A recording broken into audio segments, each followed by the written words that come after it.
Brian's Winter by Gary Paulsen. Chapter 15. Everything had changed.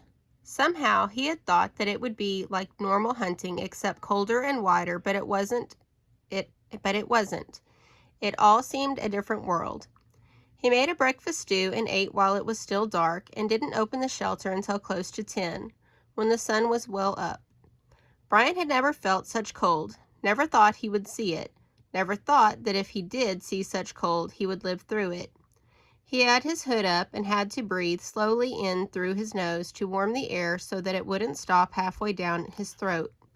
It was colder than before. How cold, he couldn't guess.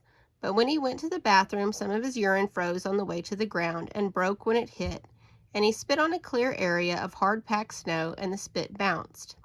Still, he did not feel cold. There was no wind, not a breath, and he soon warmed inside the parka as he walked and started to hunt.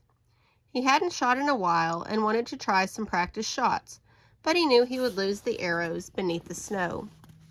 He settled for pulling the bow back a few times and flexed his muscles, and found that because of the parka was so bulky, he had to lean forward a bit to let the bowstring clear his sleeve. Also, he couldn't keep his mittens off for long, or his hands would freeze, so he would have to have time to shake the mitten off before shooting. Game was everywhere. They didn't seem to mind the snow, and he saw rabbits all over the place. He could have shot several, but the moose had spoiled him. There was so much food in the large animal and only one death. It still bothered him to kill, and it seemed more popular in some way. He would have to kill perhaps 150 rabbits to equal one moose. As it happened, he did not get a moose. He didn't even see a moose. He saw their tracks, and they looked fresh, but after following a moose track for more than a mile, and seeing no moose and no change in the track, he decided it was impossible to tell a fresh track from an old one in the powdery snow. They all looked the same. He was working back toward camp, and had decided that he would start trying to hit rabbits when he saw the deer. It was a buck with only one antler. Brian guessed the other one had gotten knocked off or hadn't ever grown. But the buck was a good size for all that. Nowhere near the moose, but large for a deer, and Brian studied the layout carefully.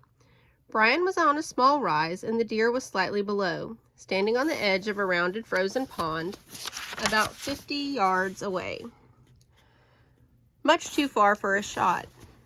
The deer was in snow up to its belly, biting the top of small red willows, eating them slowly, but his ears swiveled constantly, and Brian knew he could move no closer directly without being heard. But down to his left, as he faced the deer, there was a shallow depression that angled towards the buck. Not quite a ditch yet, deep enough to hide everything but his head as he moved, and Brian carefully raised and moved his snowshoes forward, slowly, a step at a time, just clearing the snow, moving down the depression. He watched the deer, only limited his foot to move when the deer had its head down to bite a willow. A step, another step, slowly, so slowly, and in what seemed hours, he'd moved sideways about 15 yards closer.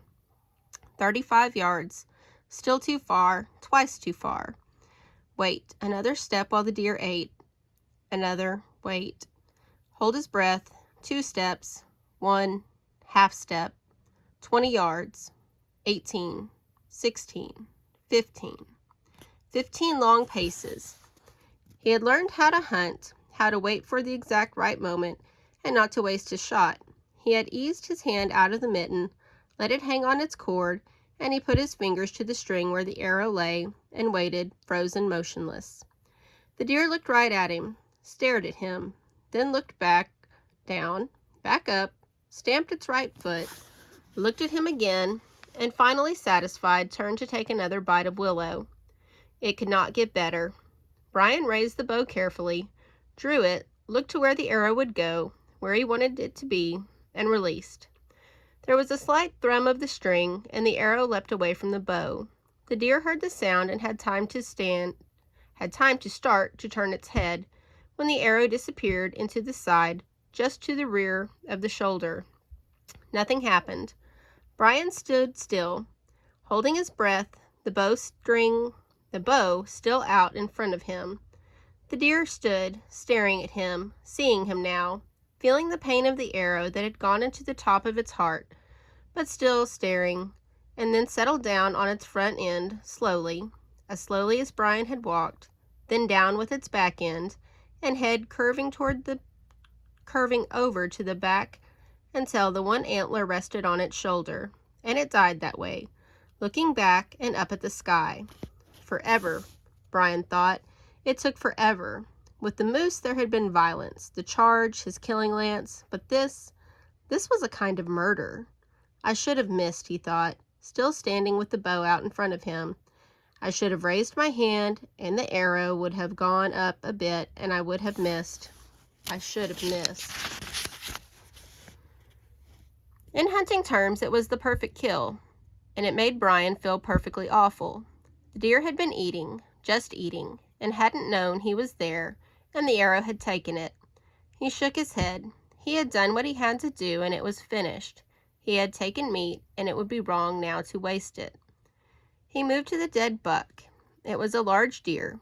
Before the moose, he would have considered it huge, but he had learned much from handling the moose, and he gutted the deer and peeled the skin back from the belly up to the back on one side, then rolled it and skinned the other side until the hide was free. There were chunks of yellow-white fat on the carcass and hanging on the skin as well, and he left them attached for a moment. He had a lot of daylight left, but there was much work to be done as well, and he started in cutting the legs free as he had done with the moose, then chopping the back into pieces. Again he left the head intact and cut it free from the hide and set it up in the crouch of a tree. He still could not bring himself to look at the eyes, though they were clouded and dull. When the deer was cut up, he laid the skin out flat and put the 2 back legs on it. It was in his mind to use the skin as a carrying pack, but it had lain flat until it was frozen, and was as hard and flat as a board. Or a sled, he thought, looking at it from a different angle. He stacked all the meat, with the heart and liver, on the skin, and then grabbed it where the head had been attached and pulled hard. It slid forward easily. So easily, he nearly fell backwards. The buck had thick hair, but it was all slanted to the back, and when he pulled forward, the hair lay back and let it slide like a flat-bottomed sled. "Slick," he said aloud. "Really slick." He planned on making several trips, the 1.5 miles back to camp, but now it could all be done in one. So he took his time, sliding the hide along behind the snowshoe tracks and getting back to the shelter well before dark.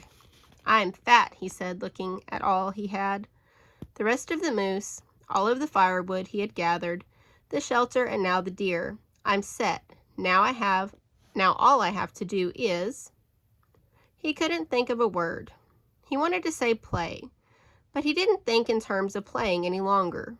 Or maybe it was all that he considered it, all play. That night he splurged and didn't boil meat. Instead, he cut the steak off the deer and broiled it on sticks over the fire. It wasn't perfect. The sticks burned and the meat fell into the fire twice, and he lost all the juice in the flames, and it smoked up the inside of the shelter so that he had to open the door to clear it out. But it was good. The fat had cooked and burned a little, and he ate until he thought his stomach would burst. During the night, a change awakened him, and he lay with his eyes open in the dark until he realized that a breeze had come up and that the temperature was rising, and a hard bite cold was gone, and there would probably be some snow coming. He didn't care. He missed summer and the short fall that had followed, but in some ways he liked winter better. He hadn't, he thought, smiling as he went to sleep, seen a mosquito in months.